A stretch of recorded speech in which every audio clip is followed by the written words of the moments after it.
오늘을 통해 배우는 묵시복음 30번째 시간으로요. 지난주에 이어서 가인들의 삶, 율법의 수고와 재책의 짐, 율법의 수고를 지난주에 했는데 조금 더 약간 반복하는 느낌도 있지만 율법의 수고를 한 번 더 마음과 관련해서 나누고 죄책을 이게 죄책이 참 이게 말씀드리기가 어려운 용어예요. 죄책감이라고도 하는데 죄책감은 신학적인 용어라기보다는 이제 심리학적인 용어거든요. 죄의식, 죄에 대한 자각 이런 건 좀 좋은 느낌이시죠? 네. 죄책감 느낌이 어떠세요? 죄책감이 있는 게 좋아요? 없는 게 좋아요? 진리가 너희를 자유케 하리라. 그러면 죄책감, 자유케 되면 죄책감이 없는 거죠. 사회에서 죄책감이 없는 사람을 뭐라 그래요? 사이코패스라고. 그러면 자유케 되면 사이코패스가 되는 거예요? 이런 이제 그 언어적인 난점, 그러니까 성경이 사용하는 언어, 그 다음에 그 성경을 이해하는 우리의 이해력, 그리고 보편 인간들이 일반 은총에서 사용하는 언어가 다 혼용되어 있기 때문에 원래 바벨론이라는 단어 자체가 혼잡한 곳이라 언어를 혼잡하는 거예요. 그래서 말 그대로 들으면 큰일 나는 거죠. 바벨론의 세상에서는 말을 고지고대로 들으면 이제 큰일 나죠. 가라는 얘기인지 오라는 얘기인지 먹자는 얘기인지 먹지 말라는 얘기인지 하라는 얘기인지 하지 말라는 얘기인지 네 마음대로 하라고 했는데 정말 내 마음대로 하면은 짜증내시고 그 물어보면 어떻게 하라는 얘기인지 그게 이제 우리 인간이 사용하는 언어인데 그 언어가 혼잡한 이유가 마음이 혼잡하기 때문이거든요. 다 관련이 있더라고요. 근데 아무튼 그런 언어적인 사용의 어려움들을 좀 인정하면서 제가 충분히 전달할 수 있을지도 좀 고민이 돼요. 왜냐하면 죄책감 할 때 우리가 이해하는 죄책감이랑 또 심리학자들이 이해하는 죄책감이랑 또 일반 교회에서 말하는 죄책감이 다 달라요. 그래서 죄책감이 좋아요. 그러면 뭐가 좋은지도 모르고 그런 혼잡을 인정하면서 한번 같이 차근차근 해보자라는 생각으로 했으니까요. 들어보세요.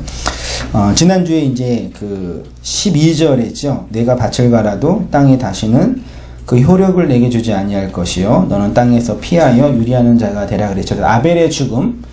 아벨의 죽음은 그리스도의 죽음이죠. 대속적 죽음이에요.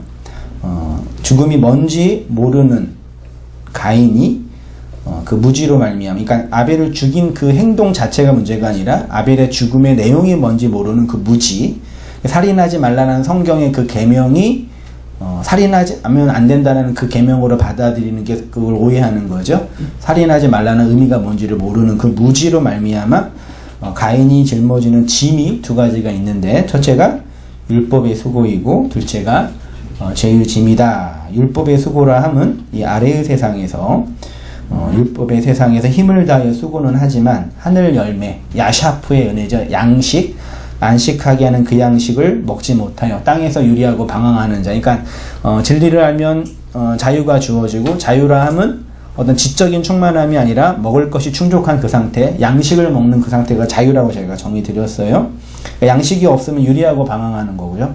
사람들이 유리하고 방황하는 이유는 뭐 양식을 구하려고 하는 거죠. 오늘날 그 양식은 자본주의 사회는 돈이 됐으니까 돈을 찾아 왔다 갔다 하는 거죠. 그리스도의 피로 붉게 물들여진 마음 땅에서만 하늘의 열매, 자유롭게 하는 양식의 열매가 나오는데 가인에게 임한 저주로 말미암아 그의 마음이, 성경이 말하는 마음은 땅이니까 강박하게 돼서 영혼을 살게 하는 하늘 양식을 수확할 수 없는 황폐한 땅. 구약에서 하나님이 없는 그 인간의 상태가 황폐한 땅이라 그러잖아요. 황폐한 땅이 됐다.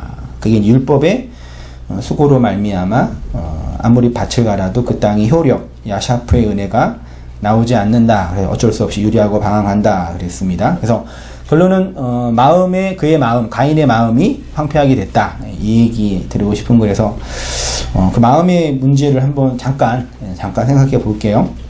제가 그렇게 표현했죠. 인생의 문제는 마음의 문제다. 맞나요? 네. 그 진리가 아니더라도 맞죠? 뭐 진리적인 측면도 맞아요. 그 성경에서도 마음이라는 단어가 레브라는 단어인데 제가 청년 때 이 마음이라는 단어에 꽂혀가지고 엄청 그 관심도 가지고 또 심리학도 관심이 많아가지고 연구도 많이 했었고 지금도 고민은 하고 있는데 어려워요. 성경에 레브라는 단어가 5,000번 이상, 레브와 관련된 단어만 5,000번 이상 나와요. 그러니까 성경에 5,000번 이상 나오는 단어가 엘로힘이에요. 그만큼 되게 사용하는 용례도 많고 용례가 많다는 얘기는 의미도 되게 복합적으로 사용되죠. 그런 어려움이 있지만 그 차치하더라도 인생의 문제는 마음의 문제죠. 삶이 뭐예요? 삶이란 무언가. 다른 말로 마음이란 뭔가. 어떻게 살아야 되냐? 어렵지요. 어떤 마음으로 있어야 되냐? 그럼 쉽죠. 좀 낫지 않나요? 그러니까 삶의 문제는 마음의 문제다. 다 인정하죠. 예. 사람은 마음 먹기에 따라 다르다라는 말이 있습니다. 기복주의자들이나 믿음주의자들이나 인본주의자들은 이러한 억구 있죠. 인생의 문제는 마음의 문제다. 마음 먹기에 따라 성공과 실패가 결정된다. 이런 것들을 인위적으로 조작하여서 인간을 이제 조정하려고 하니까 그게 문제라는 얘기입니다. 중요한 것은 마음은 인간의 존재와 행동 양식의 근원임에는 틀림이 없다. 그래서 성경이 그 사람이 악하다라고 할 때는 뭐가 악한 거예요? 마음이 악하다. 그 사람이 선하다. 뭐가 선한 거예요? 마음이 선하다. 그 사람이 착하다. 그럼 머리가 똑똑하다는 얘기가 아니라 마음이 착하다. 그러니까 그 사람이 머리가 좋다라는 얘기는 선악이 아니죠. 근데 마음이 좋다는 얘기는 선악이 돼버리는 거예요. 이게 되게 중요한 영역이에요. 그래서 그러니까 이 마음이라는 영어에는 마인드 그러는데 이게 우리가 이해하는 마음은 되게 감정적인, 정서적인 요소가 좀 다분히 강해요. 성경이 말하는 이 레브는 정서적인 요소를 관가하지는 않지만 기본적으로 지성적인 요소예요. 그러니까 이 지적인, 인식하고 받아들이고 생각하는 거. 그래서 마음이 강팍한 사람의 특징이 뭐예요? 생각을 안 해요. 생각을 안 한다는 얘기는 외부에서 있는 정보를 받아들이지 않는다. 그렇게 표현하거든요. 지성과. 그러니까 강팍한 사람은 지적인 부분이 이게 받아들이지 않는다. 이렇게 이해해요. 그러면 이제 머리가 안 좋으면 마음이 강팍한 거냐고 반론할 수 있는 그런 문제가 아니라는 거 아시죠? 예. 그래서 이제 결과적으로 그의 마음의 상태에 따라 존재와 삶의 방향이 결정이 된다. 그래서 성경에서도 이 마음을 되게 중요하게 다루는데 구절은 많이 있지만 제가 몇 가지만 추려서 알고 있는 구절들 뽑았습니다. 창세기 6장 구절 한번 읽어보겠습니다. 시작. 여호와께서 사람의 죄악이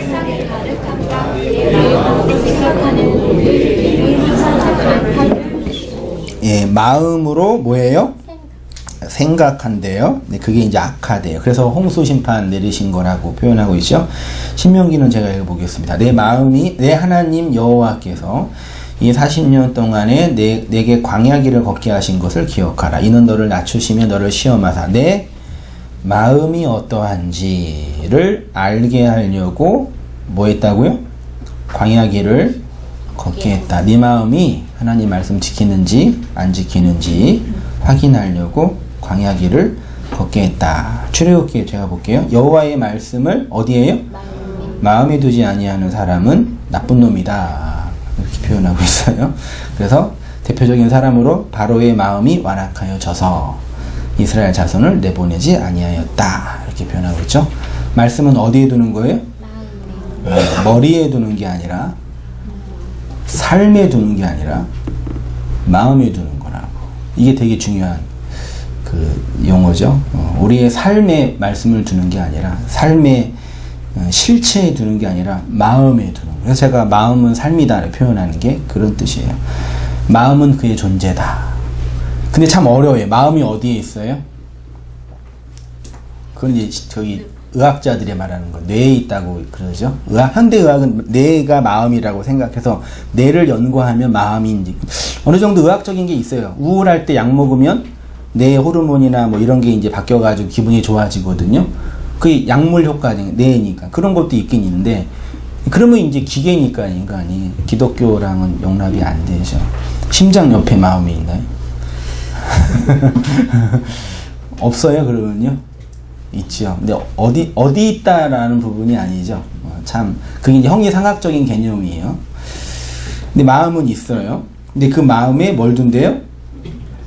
말씀이 있는 그곳이 마음이겠네. 그러면 시편 119편 내가 주께 범죄하지 아니하려 하여 주의 말씀을 내 마음에 두었나이다. 여호와는 마음이 상한 자를 가까이 하시고 중심에 통회하는 자를 구원하시도다. 잠언 4장 27, 23절 같이 읽어봅니다. 시작. 무릇 지킬 만한 것보다 더 내 마음을 지키라. 생명의 근원이 또 이 마음을 지키라. 그 마음을 지킨다라는 게 또 뭐냐 또 고민이 되는데 아무튼 생명의 근원 우리 존재의 근원이 어디에 있다고요? 그래서 뭐 성경이든 일반 뭐 심리학이든 사회과학이든 인간관계는 에서 중요한 건 마음은 분명히 중요해요. 그래서 실제로요 사람을 개조할 때 마음을 바꾸는 거예요. 그게 불가능하죠. 세뇌를 하면 뇌는 바꿀 수 있지만 그 사람 마음을 바꾸는 건 어려워요. 그래서 잠언인가 시편에서도 사람의 마음을 정복하는 것이 성을 정복하는 것보다 더 어렵다. 내 몸은 정복할 수 있을지라도 내 마음은 못 준다. 그런 얘기 하잖아요. 그만큼 이 마음이 되게 중요한 부분인데 이 정도만 이제 마음에 대해서 얘기하고요.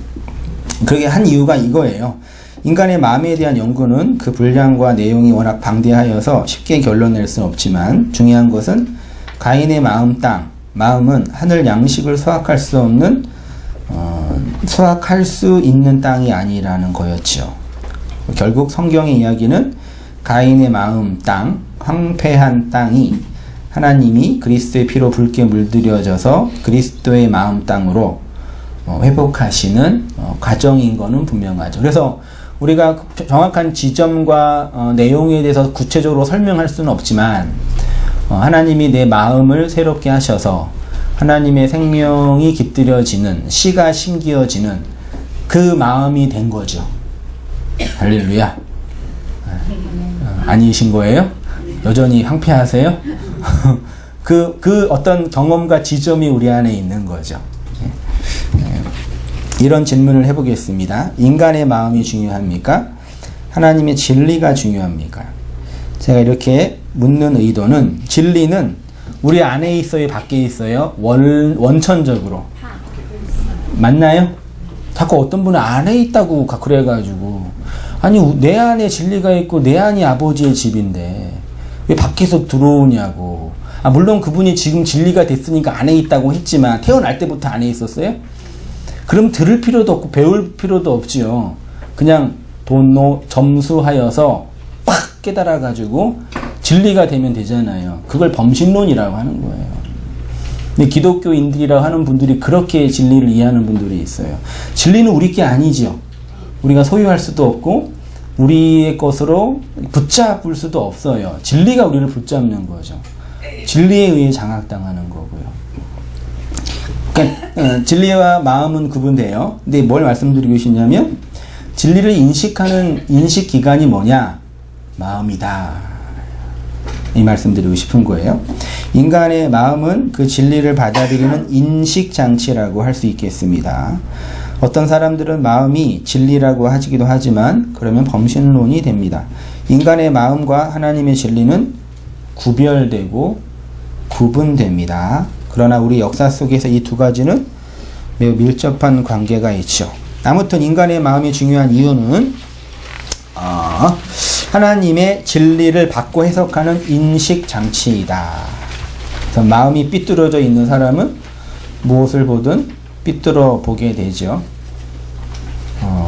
그리스도의 진리에 대한 인식과 해석이 세밀한 측면에서 각각 다른 이유도 각 사람의 마음의 상태와 수준과 깊이와 의식 구조가 다르기 때문에 인식하는 방식이 좀 다르죠. 그러니까 사람을 이해할 때 진리적인 측면에서 사람을 이해할 때 같은 얘기를 들었는데 왜 다르게 말하지? 또 다르다는 얘기가 틀렸다는 얘기가 아니라 다른 측면을 얘기하잖아요.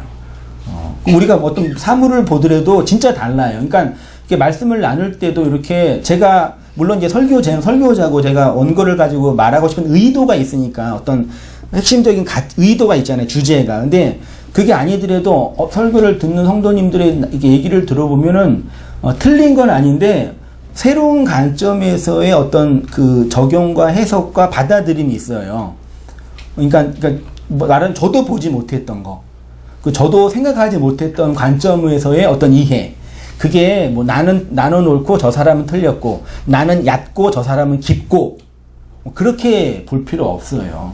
우리 각자가 다 인식하고 해석하고 받아들이는 틀이 다 다양해요. 성향도 그렇고 성품도 그렇고, 뭐 그렇게 말씀드렸지만 되게 논리적이고 지적이고 분석을 잘하는 사람은 설교도 논리적이고 분석적으로 들어요. 그래서 약간의 논리가 안 맞으면 벌써 뭐예요? 삐져요. 있는 거 농담, 약간 이상하게 왜 안 맞지? 이렇게 해요. 근데 어떤 분은 어떤 개별적인 논리보다 전체적인 그 뭐라 그럴까요? 그러니까 흐름, 그러니까 통으로 보는 거라 그럴까? 인상, 직관. 예. 그래서 전체적인 흐름, 이분이 이 얘기가 이 얘기를 하는 거구나. 그렇게 있는 분도 계셔서 말씀을 전하는 입장에서 뭐 지금도 여전히 저는 뭐 부족한 설교자지만 한 걸음 좀 더 이렇게 여유로운 게 뭐냐면, 제가 물론 설교도 잘해야 되고 공부도 더 열심히 해야 되고 아주 그냥 깊이 있게 해야 되겠지요. 저희 항상 부담이지만, 그렇지만 또 대충 해도 돼요. 이해되시나? 이게 무슨 말씀인지? 그러니까 대충 한다는 얘기가 뭐 준비도 안 하고 뭐 그냥 했던 거 또 하고 뭐 또 뭐 있어요? 누구 거 베끼고 뭐 그런 차원이 아니라, 그거는 이제 그 진리를 갖고 있는 우리가 이게 전하고 나눌 때 그 소통하는 커뮤니케이션이란 측면이에요. 그래서 각자가 개별적으로 다르게 이해하는 건 큰 문제가 되겠지만, 공통의 범주 안에서 그 사람이 보는 어떤 다른 세계와 은혜에 대한 이해를 폭넓게 보면은 더 깊어져요. 그러니까 뭐 그런 얘기도 했지만, 코끼리 전체를 한 방에 볼 수 있으면 좋겠지만, 워낙 우리가 작으니까 한 부분만 볼 때가 있잖아요. 근데 한 부분만 보면서 이걸 보면서 이거는 딱딱하다, 저거는 살이다, 이게 뭐가 이렇게 막 얘기할 때도 있잖아요. 좀 그런 오류를 우리가 좀 이렇게 극복해야죠. 기다려줄 줄도 알고, 지금의 답이 안 오더라도 다음을 좀 볼 줄 알고요. 아무튼 그런 부분에서 이 마음이 진리를 인식하는 되게 중요한 기간이라서, 하나님이 우리를 다루실 때 저도 경험하고 성도님들의 이야기도 들으면서 항상 뭘 다루세요? 성도님들의 인생을 다루시죠. 가난하게도 하시고 부유하게도 하시고 병도 걸리기도 하시고 사업도 망하게 하시고 사기도 당하게 하시고, 또 나쁜 거 없나? 그 이별도 하게 하시고, 그런 어떤 개별적인 인생의 사건이 있잖아요. 근데 그게 중요한 게 아니라 그 사건들을 통해서 뭘 다루시는 거예요? 마음을 다루시는 거예요. 그러니까 지혜로운 자는 그런 개별적인 사건을 보면서 아프다, 좋다, 돈 벌었다, 돈 잃어버렸다라는 개별적인 것에 목매다 있지만, 하나님의 다루심이 뭔지 아는 성도들은 이 사건들을 통해서 그 하나님이 뭘 다루신다고요? 내 마음을 다루시는구나를 알면 그 잃어버린 것, 안 된 것들이 나한테 악이 안 되는 거죠. 되게 중요한 원리예요. 그래서 그런 의미에서 마음을 지키는 게 생명의 근원을 지키는 거라니까요. 근데 이게 잘 안 되잖아요. 우리가 육체를 가지고 있으니까 당장 돈 잃어버리면 억울하고, 그 사람이 날 미워하면은 싫고 그러잖아요. 육체가 있으니까요. 근데 그걸 배워야죠. 우리가 훈련을 받아야죠. 이런 과정을 통해서 하나님 내 마음을 훈련하고 다루시고, 시편 한번 찬찬히 읽어보다 그 얘기예요. 주께서 내 마음을 넓히시면은 내가 주의 계명의 길로 달려가겠습니다. 주께서 이런 나에게 환난과 고난을 주시는 것은 내 마음을 다루시고 그 마음 속에서 하나님의 진리를 담게 하기 위한, 이런 식의 고백이 다 시편의 고백이에요. 그 우리의 고백이고, 우리가 그런 이 복음의 내용과 고백의 호모로교를 가지고 사는 게 진리 안에서의 자유고 양식의 풍성함이다 라고 저는 믿습니다. 네, 두 번째. 그게 마음이 중요하고요. 그 얘기를 쭉 했습니다. 근데 이제 그런 마음의 문제에 대해서 성경이 이렇게 표현해요. 호세아 10장 12절 있죠. 같이 한번 읽어보겠습니다. 시작. 너희가 자기를 위하여 공의를 심고 인내를 베풀어라. 너희 인내하는 영광 지금이 그와 같은 사실이니 나중에 여호와께서 하나님의 지처처럼 너희에게 주십니다. 네, 너희의 뭘 기경해요? 묵은 땅은 마음이에요. 마음, 고대 사회, 농경 사회니까 땅을 이렇게 갈아엎어서 씨를 뿌렸잖아요. 그 기경이 그 뜻이거든요. 씨가 들어가려면 땅이 갈아엎어야 되죠. 근데 그 마음을 누가 기경하라 그래요? 하나님이 누구한테? 교회한테 너희가 너희 마음을 기경해라. 그럼 한번 생각해 보세요. 가능해요? 내가 내 마음을 이렇게 갈아엎는 게 가능해요? 옛 언약은 그렇게 말하고 있어요. 네가 네 마음을 기경하라. 근데 보세요. 성경은 인간의 마음이 진리를 인식한다고 하기도 하지만 한편으로는 하나님의 진리가 우리의 마음 땅에 들어올 때 우리의 마음 땅이 그 진리에 의해서 기경된다. 그러니까 반대로 얘기하면, 그러니까 일반적으로 이제 일반적인 인본적인 관점에서의 단순한 이해는 우리가 마음 땅을 잘 기경하면, 옥토밭을 우리가 만들면 진리의 말씀이 떨어지면 30배, 60배, 100배 열매가 맺습니다. 그래서 우리가 우리의 마음밭을 잘 뭐 해야 됩니다? 기경의 옥토밭으로 만들어야 하면, 이게 기본적인 이해잖아요. 근데 그게 우리의 현실 속에서는 불가능. 왜냐면은 우리의 마음 자체가 우리가 이렇게 기경할 수 있는 게 아니라는 걸 우리가 경험하잖아요. 근데 그래서 나중에 이제 그 은혜 언약에서 보면은 하나님이 영을 주셔서 니네 마음을 새롭게 할 거다라고 얘기해요. 여기 그래서 에스겔 11장 보세요. 내가 그들에게 한 마음을 주고 그 속에 새 영 있죠. 성령이에요. 그 몸에서 돌 같은 마음을 제거하고 살처럼 부드러운 마음을 주어 또 새 영을 너희 속에 두고 새 마음을 너희에게 주되 너희 육신에서 굳은 마음을 제거하고 부드러운, 그러니까 그 하나님의 영, 새 언약의 영이 임할 때 굳은 마음이 기경된다. 이런 관점으로 새 언약을 얘기해요. 그럼 다시 이제 그러면 호세아의 얘기는 뭐예요? 너희가 스스로 네 마음을 기경하라 라는 문자적인 의미지만 속을 보면 내가 너희에게 주는 새 언약의 영을 받아서 그 하나님의 말씀이 니네 마음을 기경하여 30배, 60배, 100배 열매를 맺게 한다라고 이해하면 되겠죠. 아무튼 그렇습니다. 땅은 인간의 마음입니다. 그래서 마음에 말씀이 떨어지면 자라서 열매가 나오는 것인데 인간이 스스로 자신의 나쁜 마음을 좋게 만들 수 있는 것이 아니라 그리스도의 진리가 우리의 마음을 새롭게 기경하는 것입니다. 그래서 복음의 진리를 듣는 성도에겐 어떤 소망이 있냐면 내 마음은 비록 강팍하고 딱딱하지만 환난과 고난과 어려움과 내가 생각하지 못했던 여러 가지 일들로 말미암는 마음의 황폐함이 우리 인생 속에 있지만 그리스도의 진리가 내 마음을 새롭게 한다는 그 소망을 품고 사는 거죠. 그래서 인생 속에서 율법 안에서 속세 세상에서 이렇게 지지고 볶고 싸우면 마음이 갈리죠. 편안하세요.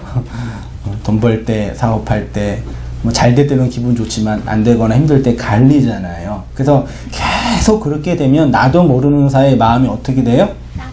네, 경험하시죠? 탁탁하게 굳어서 이게 믿는 앤지 안 믿는 앤지 심지어 성령이 있는 건지 없는 건지 혼란스러움을 경험하기도 하는 거죠. 그래서 성도에게는 하나님의 그 말씀이 내 마음을 기경하여 풍성한 땅으로 회복한다라는 경험이 있고 그 소망으로 살아가는 거죠. 자, 이렇게 율법의 수고는 인간의 마음 땅을 황폐하게 합니다. 강팍하게 합니다. 더하심의 은혜, 양식을 열매로 내지 못하게 합니다. 율법은 외적인 억압입니다. 그래서 율법의 수고는 우리에게 영원한 만족을 주지 못합니다. 외부의 억압에 의해서 촉발된 것이기 때문입니다. 율법은 원인과 결과로 말미암는 상과벌로 사람들을 지배합니다. 밭을 갈아도 그 더하심의 은혜, 양식을 내지 못할 것이라고 말씀하신 이유가 여기에 있습니다. 가인을 사로잡는 것은 내적인 생명이 아니라 외적인 억압이기 때문입니다. 가인은 율법의 억압뿐만 아니라 내적인 죄의 짐 아래 있었죠. 그래서 13절에 가인이 그런 고백하죠. 가인이 여호와께 아뢰되 내 뭐요?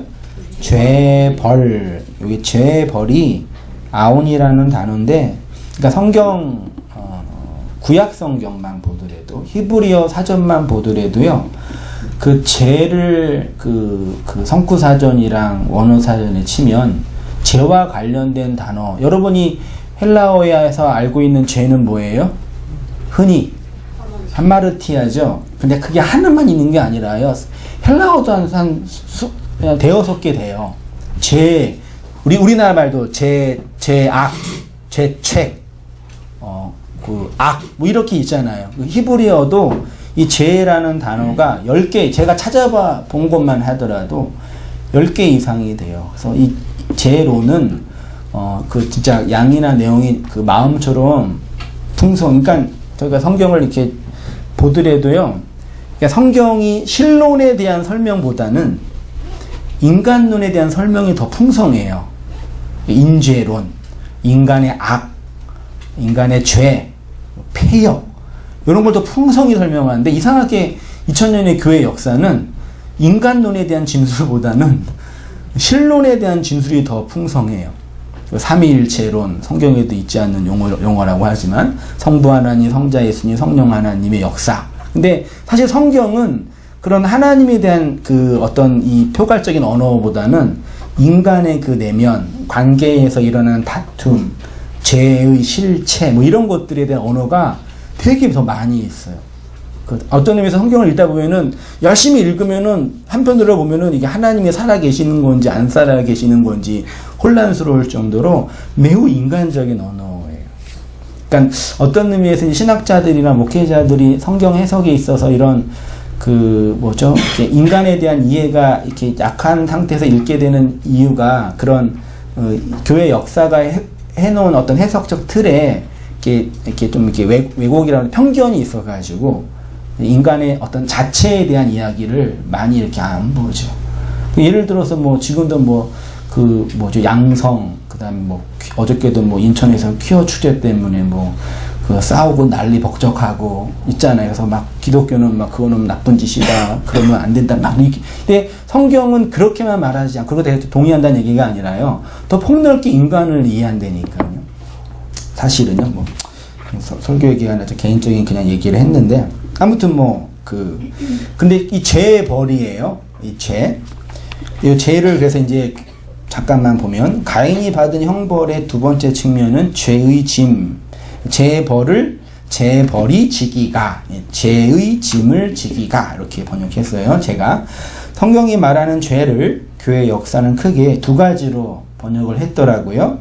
죄책과 오염이에요. 이건 개신교나 카톨릭도 기본적으로 다 인정하는 해석 방식입니다. 죄는 죄책과 오염. 죄책은 뭐예요? 죄에 대한 책임. 오염은 내적인 부패. 죄에 대한 책임을 졌기 때문에 인간이 지옥에 떨어져요. 그래서 어떻게 해야 돼요? 죄에 대한 책임을 면책해야 돼요. 그걸 사죄, 속죄론이라고 하거든요. 누구를 통해서요? 예수 그리스도의 속죄를 통해서 이 죄책을 해결하는 거죠. 그래서 이 죄를 설명할 때 구약에서는 이 죄책의 해결, 속죄를 설명하려고 든게 이제 두 가지가 있는, 첫 번째 제일 중요한 이야기가 아사셀의 양이 있거든요. 뭔지 들어보셨어요? 대속죄일날 양 두 마리를 잡는 거예요. 한 마리는 안수를 하고 죽이고, 한 마리는 안수를 하고 어떻게 해요? 광야로 보내서 거기서 죽게 하는. 그러니까 광야로 가는 그 양은 나의 죄를 짊어지고 가는, 그러니까 내 죄가 얘한테 이관되는 거죠. 이전돼서 내 죄를 짊어지고 가는 거죠. 죄는 그렇게 해결하는 거예요. 그러니까 내가 어떤 노력을 하고 죄를 책임을 지는 게 아니라, 인간은 죄의 책임을 져야 모셔요. 나 대신 어떤 대상이 져야 돼요. 그게 누구예요? 그 예수 그리스도잖아요. 그래서 예수를 믿는 거예요. 그걸 강조한 게 이 죄책에서 구원받는 방식이, 그렇게 오신 예수를 뭐 하는 거예요? 믿음으로. 그래서 그걸 칭의라고. 그래서 죄책은 그리스도를 믿는 믿음, 칭의로 해결한다라는 게 기독교 교리고, 두 번째 오염은 내적인 부패예요. 오염된 거예요. 그래서 이건 뭘로 해결해요? 흔히 성화라는 거리로. 이런 용어는 이제 다 이렇게 이해하셔야 돼. 그러니까 그 성화는 뭐냐? 내적인 부패가 깨끗하게 되는 걸 거룩이라 그러잖아요. 근데 이제 이 거룩을 우리는 착하게 되는 거, 온전하게 되는 거, 성장하는 거, 혹은 심지어 돈 많이 생기는 거, 부자가 되는 거, 심지어는 이렇게 이제 번역을 오해해서 성화가 이제 왜곡돼 있죠. 되게 도덕적 성화라고 제가 비판을 하는데, 그러니까 우리의 내적인 오염이 정화되는 거예요. 그걸 이제 거룩이라고 표현한 거죠. 그 거룩, 세상과 구별되는 죽음. 아무튼 그렇게 이제 설명하고 있는데, 내 재벌이 지기가 너무 무겁습니다를 직역하면 나의 죄를 짊어지고 살아가는 게 너무 힘들어요. 내가 내 죄를 짊어지고 살아가게 된 거예요. 운명으로 주어졌어요. 그래서 짊어지고 가는 게 너무 고통스러워요 이거예요. 그럼 거기서 해결 방법은 뭐예요? 무거운 짐을 졌잖아요. 해결 방법은 뭐예요? 그러면 되잖아요. 근데 인간이 이렇게 안 한단 말이에요. 무거운 짐을 지면 이걸 그냥 이렇게 버리면 되잖아요. 쉽지요? 물리적으로. 근데 이걸 내적으로 보면 우리가 제일 무거운 짐을 다 졌단 말이에요. 그럼 이게 버리면 되잖아요. 근데 버려요, 안 버려요, 인간들이? 바보들이죠? 나는 내가 끝까지 이거 짊어지고 간다. 이거예요. 그걸 성경이 패역이라고 표현하네요. 요거를 그냥 던지면 돼요. 누구한테요? 그리스도에게 받아라! 그리고 던지시고 나는 자유로 사는 거예요. 그걸 자유라고 이제 표현하고요. 네, 가인이 내 재벌이 지기가 너무 어렵습니다. 그래서 아벨이 죽은 거예요. 그 아벨의 죽음이 뭔지 알면 그게 이제 해결이 되는 거죠, 논리적으로. 그래서 가인이 이 재벌을 져서 힘들게 사는데 요거를 극복하기 위해서 어떻게 한 거예요? 어떻게 했을까요, 가인이? 요거를 안 버리면 어떻게 해요? 짊어져야 되잖아요. 근데 짊어지면 힘들죠. 그럼 어떻게 해야 돼요? 튼튼하게 해야죠. 간단하게 생각해 보세요. 무거운 재짐이 있잖아요. 요거를 버리면 되잖아요. 못 버리죠. 버리기 싫기도 하고 못 버리죠. 그래서 짊어지죠. 살아야 돼요. 어떻게 해야 돼요? 날 튼튼하게 해야 돼요. 그래서 가인 문명에는 기본적으로 자기 의가 형성이 돼요. 이 자기 의로 형성된 방식이 성 쌓는 문명이에요. 그래서 가인이 뭘 쌓아요? 성을, 그 성의 이름이 뭐예요? 에녹이 누구예요? 가인의 아들이에요. 가인의 자손. 그러니까 자기 자손이 자기의 성이 되는 거예요. 성도의 자손은 뭐예요? 그리스도잖아요. 양식이고. 그걸로 성 쌓을 수 있어요? 쌓아보세요. 금방 무너져요. 그러니까 이게 기본적으로 삶의 라이프 스타일과 패턴이 다르는 거라니까요. 그래서 가인이 했던 죄책감, 오염을 극복하는 방식이 자기 성쌓기예요. 이 성쌓기를 그 성경에 이렇게 표현하고 있어요. 계시록 6장 15절 같이 읽어보겠습니다. 시작. 땅의 임금들과 왕족들과 장군들과 부자들과 강한 자들과 모든 종과 자유인이 굴과 산들의 바위 틈에 숨어 산들과 바위에 말하되 우리 위에 떨어져 우리 보좌 앉으신 이의 얼굴에서와 그 어린 양의 진노에서 우리를 가리라. 그들의 진노의 날이 이르렀으니 누가 능히 서리요 하더라. 이게 그 계시록의 여섯 번째 날, 여섯 번째 진노가 임하는 그 날 살고 있는 바벨론의 사람들한테 바벨론의 사람이 고백하는 거죠. 뭐라고 고백해요? 굴과 산들 바위 틈에 뭐예요? 숨어. 그 다음에 16절에도 바위에게 어린 양의 진노에 우리를 가리라 이렇게 표현하고 있어요. 창세기 3장은 제가 읽어보겠습니다.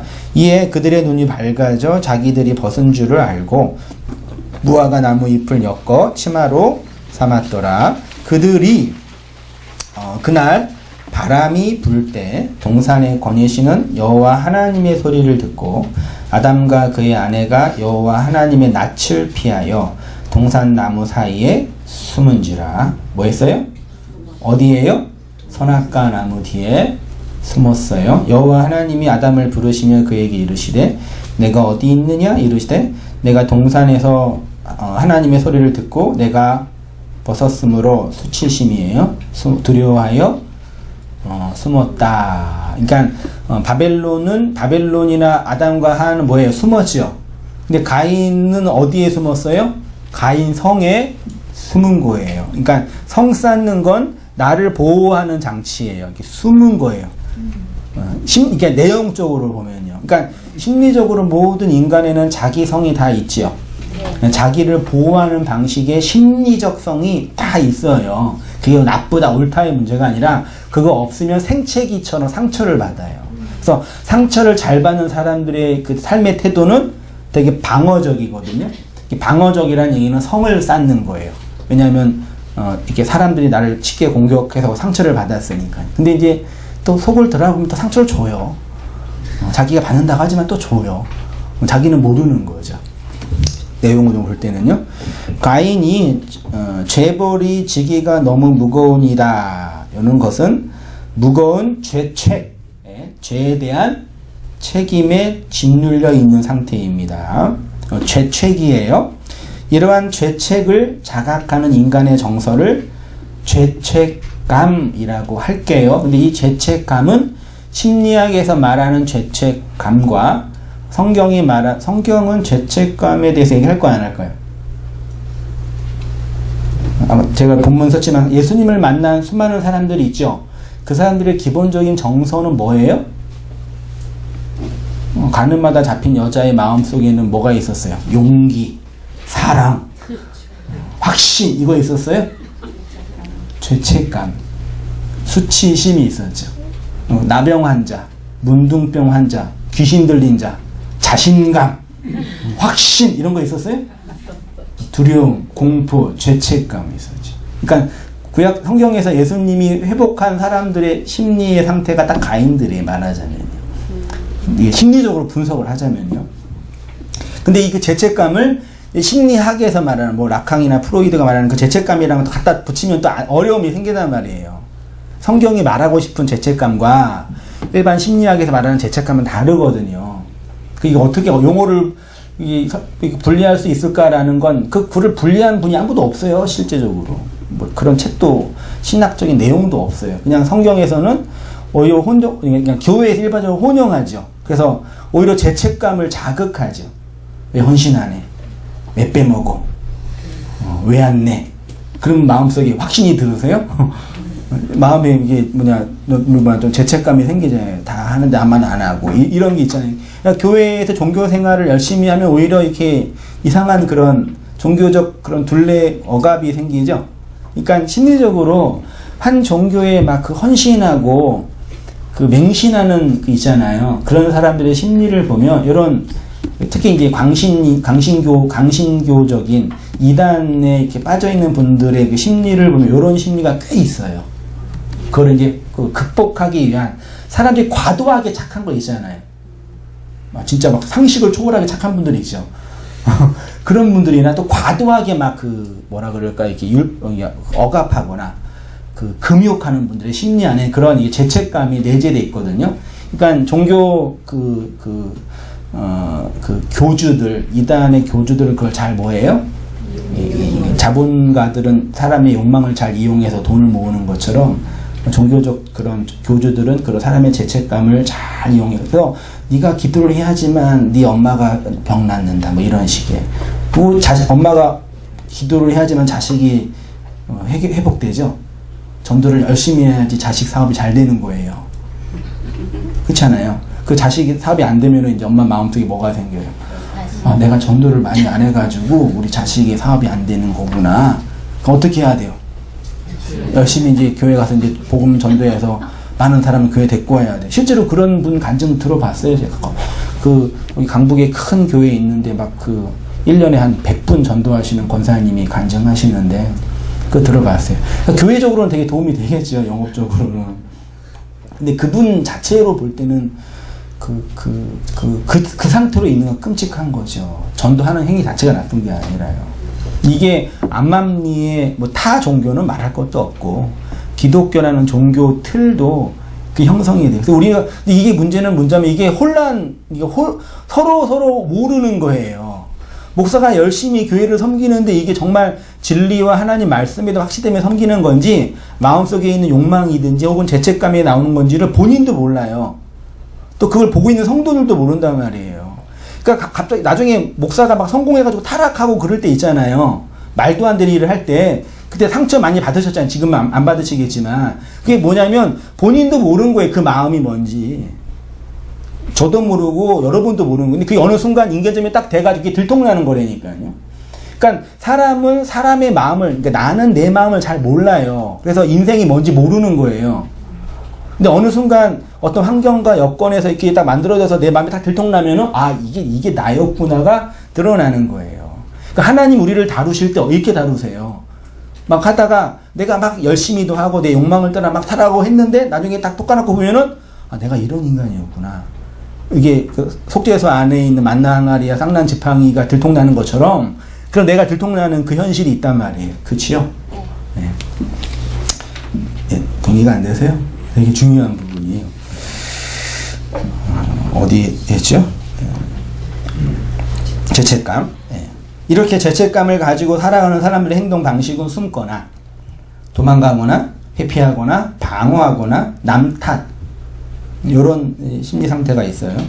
이러한 죄책감이 가득하면 수치심과 두려움, 공포의 정서가 그를 사로잡지요. 그래서 죄인들의 마음속에는 이러한 부정적인 정서들이 늘 꿈틀거리겠죠. 왜냐하면 가인들은 자신의 죄를 스스로 짊어지고 살아가야 하기 때문에 성이 견고하지 않으면 불안한 거예요. 죄책감과 수치심은 부정적인 정서이기도 하지만 인간을 움직이는 거대한 힘이기도 합니다. 그래서 사회학적으로 사람들의 마음속에 적당한 죄책감이 있어야 된다고 봐요. 그게 없으면 이제 소시오패스와 사이코패스가 사는 세상이 되는 거예요. 왜 가인이 성을 쌓았을까요? 왜 가인의 자손들이 바벨탑을 쌓았을까요? 죄책감과 수치심으로부터의 자신을 지키기 위함이었습니다. 죄책감과 수치심이 결혼하면 두려움과 공포, 불안과 염려, 열등감과 피해의식이라는 자손들이 줄줄이 나오죠. 여기서 자신을 지키는 방식은 성을 세우는 자기의예요. 자기의라는, 그러니까 내 의가 왜 나빠요? 뭐 내 의가 뭐가 노력해서 의를 만드는 게 왜 나빠요? 그 의가 뭐랑 싸워요? 예수의 의랑 대적하는 말이에요. 그래서 나쁘다. 그래서 부자가 천국에 못 들어간다는 얘기가 그 자기 의가 가득한 똘똘 뭉쳐있는 그 자기 의 덩어리. 그 사람이 그리스도 없이 복음 없이 나이 들면 어떻게 돼요? 나이 드신 분을 폄하한 게 아니라 그렇게 돼요. 그게 뭐 옳다 나쁘다 문제가 아니라 그냥 그렇게 그러니까 우리 살이 굳어지잖아요. 이렇게 딱딱하게 굳어지고 나도 모르게 이렇게 굳어지는 것처럼 마음도 이렇게 딱딱하게 굳어진다니까요. 그걸 의식을 못 해요. 기본적으로. 왜냐면 비교할 수 있는 대상이나 밖에서 들어오는 말이 없으니까요. 그래서 어느 순간 이제 나를 보게 하는 거울을 본다든지 타인의 어떤 행동 양식과 비교 분석할 때 나를 보면은 아, 내가 이렇게 딱딱했구나를 자각하는 거죠.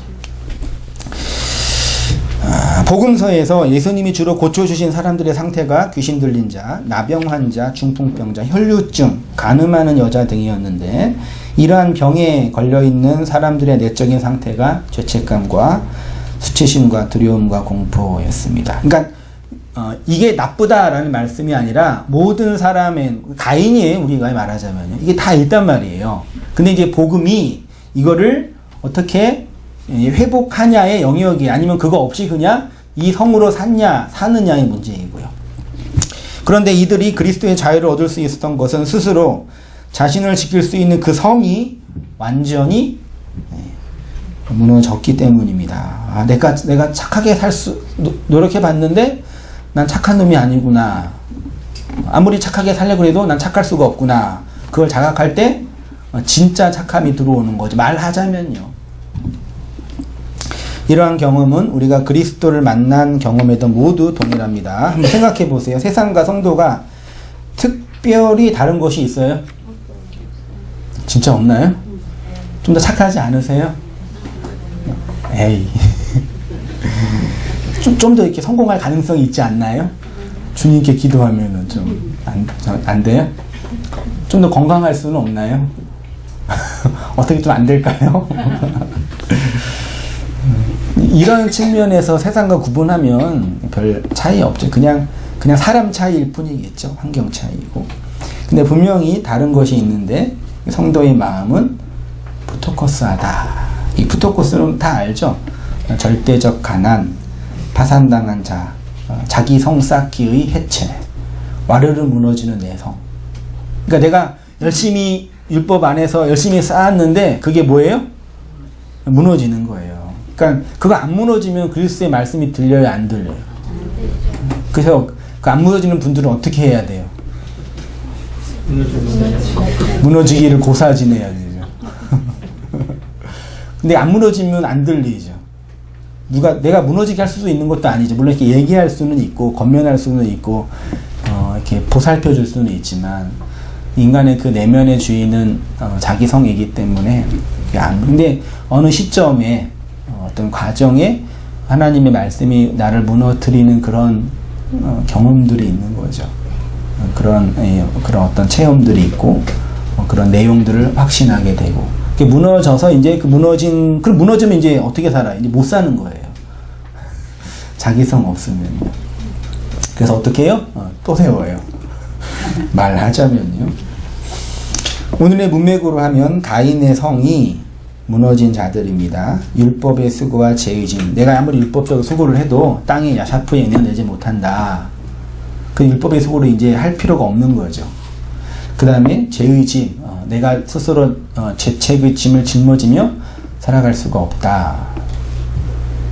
하나님의 말씀의 공격으로부터 어떠한 방어도 하지 못하는 자들. 여기 불가항력적인 은혜라고 교리는 말이에요. 제가 되게 좋아하는 이 구조예요.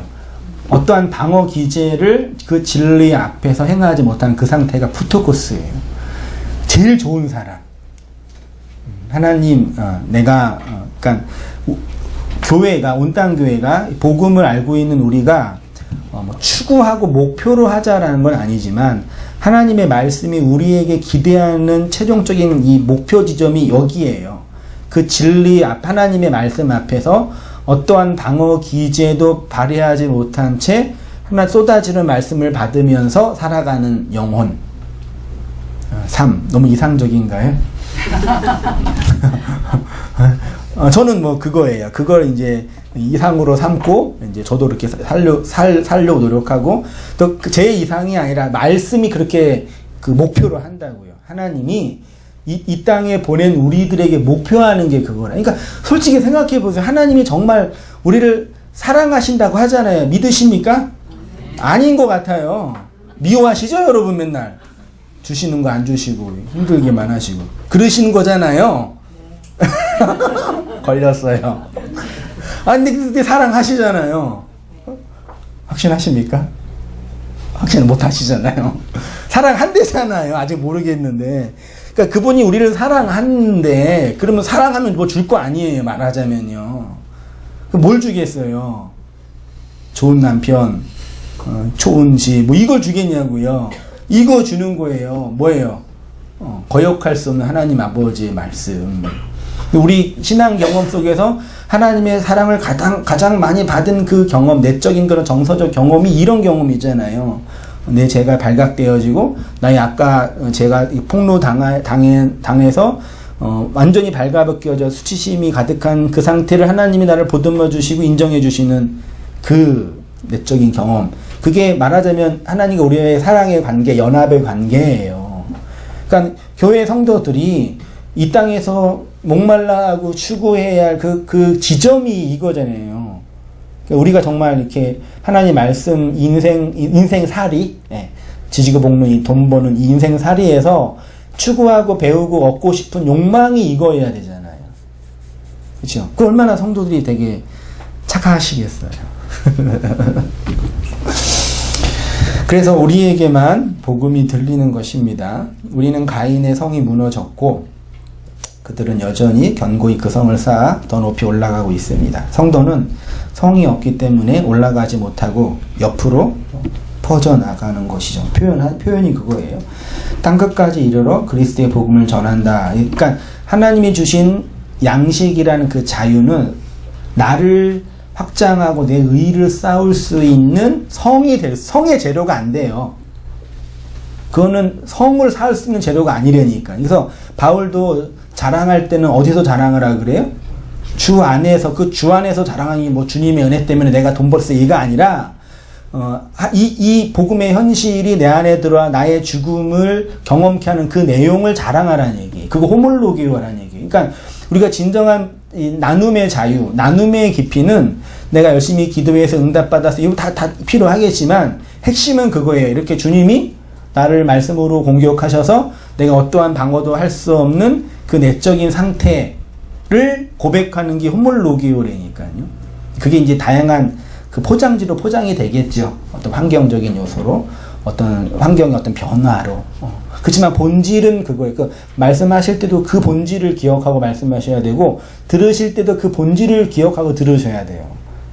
우리는 자꾸 뭘 이렇게 내가 경험한 거, 내가 체험한 걸 이렇게 자꾸 뭘 이렇게 하고 싶거든요. 이렇게 하나님 나 사랑 많이 하신다는 어떤 그런 증거를 만들고 싶거든요. 심리적으로 항상 깔려 있어요. 네.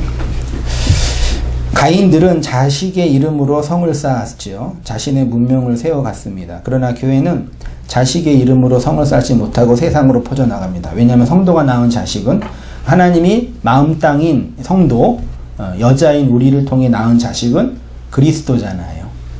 양식이고 영이고 그게 성도의 성도가 뭐 쌓을 수 있는 성이라고 표현하면 좀 그렇지만 그거죠. 양식이죠.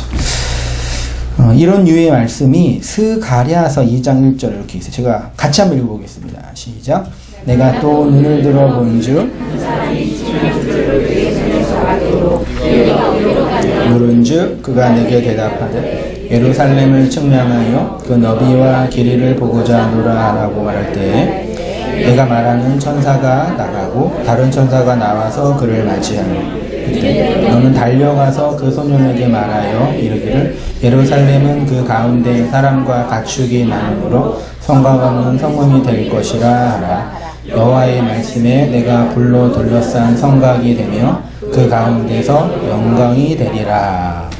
예루살렘을 측량, 하나님의 은혜가 부어지니까 그 성이 성곽 없는 성, 성읍에 성곽이 없는 건 방어 기제가 없는 거예요. 고대 시대에 성곽이 없는 건 그냥 뭐 죽는 거예요. 근데 실제로 예루살렘에 성곽이 없지는 않았죠. 예루살렘 성벽이 있었잖아요. 근데 그 성벽의 내용이 성곽 없는 성읍이래요. 근데 그 성곽이 없다라는 얘기를 다른 말로 뭐예요? 5절에 내가 불로 둘러싼 성곽이 되며 그 가운데서 영광이 되리라. 하나님이 우리의 뭐가 된다고요? 불이죠. 좋지요. 근데 이 불은 뭘 태워야 되잖아요. 말하자면요. 그러니까 신약에서 하나님이 언제 영광 받으세요? 성경에서 하나님 언제 영광 받으세요? 성도가 죽을 때. 따라해 보세요. 성도가 죽을 때 성도의 죽음을 귀하게 보세요. 하나님은요.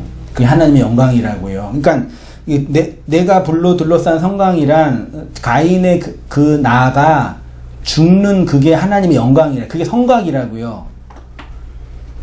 이해되시죠? 아시겠어요? 그러니까 하나님의 말씀에 의해서 내가 공격당하여 옛사람, 가인적 나가 죽을 때 그 현실이 있잖아요. 그게 불성벽이라고. 그러니까 하나님의 능력을 해가지고 나를 보호해 주시고 이렇게 막. 그게 아니라 이 땅에서 율법 안에 살고 있는 나의 그 옛자의 죽음의 현실이 불성벽이라고요. 복음 전도가 뭐예요? 그거 전하는 거잖아요. 이 세상에 어떻게 복음이 증거돼요?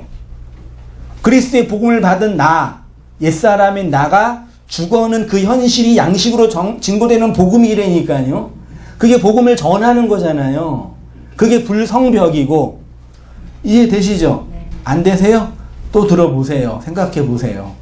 그러니까 우리는, 그러니까 말하자면 좀 이렇게 말하면 좀 죄송스러워지는 게 반대로 이해하면 돼요. 세상과 기존 교회랑 반대로 복음 전도도 반대로 이해하면 돼요. 더 어렵게 말씀을 드리는 것 같네요. 내가 불로 둘러싼 성곽이 되며 그 가운데 영광이 된다. 그러니까 하나님 우리 이렇게 당신의 영광을 삼으시려고 이 땅에 보내셔서 그리스도를 속죄함으로 보내시고 성령을 보내주신 거라니까요. 그래서 그 죽음의 내용이 말씀의 현실 속에서 경험되어지고, 그래서 그렇게 돼서 이렇게 된 거구나. 그러면 이게 나한테 이렇게 있는 거구나를 양식으로 얻어가는 거죠. 다 있어요, 여러분. 삶 속에 말씀으로 주어졌을 거예요. 성도가 경험하는 하나님의 영광은 가인의 성이 아닌 그리스도의 자유로 세워진 불성벽입니다. 제가 그럼 그냥 표현이 좀 어려워서 그 성이랑 울타리는 같아요, 달라요? 그러니까 울타리가 발전하면 성이 돼요. 그렇죠? 근데 울타리는 우리를 지켜주는 어떤 아웃라인 정도 되죠. 성은 좀 더 이렇게 뭐라고 해야 좀 이렇게 좀 더 좀 더 뭐죠? 견고한 느낌이 있죠. 근데 울타리가 성이에요. 울타리 좀 긍정적인 의미죠. 가정이 성의의 울타리예요. 표현을 하자면 가정이라는 울타리, 교회라는 울타리, 삶이라는 울타리이죠. 그러니까 진리가 우리한테 그런 의미에서 울타리가 돼요. 울타리는 너와 나를 구분을 하지만 나누지는 않아요. 그래서 유통을 해요. 받아들여요. 그에게 가요. 그러니까 그러니까 성 문명은, 그러니까 우리 자본주의 문명은 구분하는 문명이잖아요. 구도 구분하고, 강남 상구 구분하고, 어떤 거 구분해서 여기는 좋은데 여기는 8학군, 저기는 2학군 해가지고 구분해서 자기들의 그 문명을 이익을 집단하잖아요. 근데 이 기독 복음적 문명은 그런 성은 아니지만 구분점은 있단 말이에요. 너와 나는 차이점. 그 울타리라고 제가 표현을 한 거예요. 가정이 나를 지키는 울타리이죠. 맞죠? 네. 그것 때문에 노력도 하고 참고 견디고, 만약에 가정이 없었으면 그냥 승질대로 살았을 텐데, 이거라도 있으니까 나를 좀 돌아보고 사람 만드는 하나님의 가정이고, 뭐 가정만 그러겠어요? 어떤 나의 어떤 직장도 그러고 어떤 뭐 도덕적 가치도 그러잖아요. 그런 의미에서는 긍정적인 거죠. 죄책감도 사실은요. 요거를 뭐 적절하게 이해해야죠. 이 세상과 소통하고 이 가인들과 소통하고 그런 나와 소통하는 방식이에요. 그게 양식이 있는 그 곳간이다. 제가 이렇게 표현하는 거예요. 그 울타리. 성도가 죽었다라는 말이 이런 뜻입니다. 가인의 성이 무너지는 그 현실이 성도의 죽음입니다. 하나님이 교회를 통해서 영광 받으시는 이유가 여기에 있습니다. 하나님께 영광이 되는 우리 성도님의 삶이 되기를 간절히 기도드립니다. 기도하겠습니다. 하나님 아버지 은혜와 사랑을 진실로 감사합니다. 우리에게 허락하신 인생의 내용들, 율법의 시간들 속에서 그 내용의 진의와 진수를 깨달아서 그 마지막 하나를 담은 자로, 양식을 얻은 자로 살아낼 수 있도록 도우시고 이끌어 주시니 감사합니다. 여전히 죄책감과 그리고 불안과 두려움과 공포와 자기 연민에 빠져서 그리스도의 복음을 오롯이 보지 못할 때도 있지만 우리를 어거하시고 우리에게 내려주시는 하나님의 은혜로 붙잡아 주시는 그 손길을 기억하면서 말씀 안에서 살아가는 저희 모든 삶들 다 되어지도록 주님 인도하여 주옵소서. 오늘 말씀처럼 우리 하나님이 우리의 불성벽이 되어서 하나님의 영광이 드러내도록 말씀하신 것처럼 우리 인생과 삶을 통해서 하나님 영광을 받으시고 영광이 드러나고 있음을 깨닫게 하시고 그 삶의 현실을 목도하며 주님 찬양하며 살아가는 우리의 모든 삶 다 되어지도록 주님 인도하여 주시옵소서. 감사드리며 예수님의 이름으로 기도합니다. 아멘.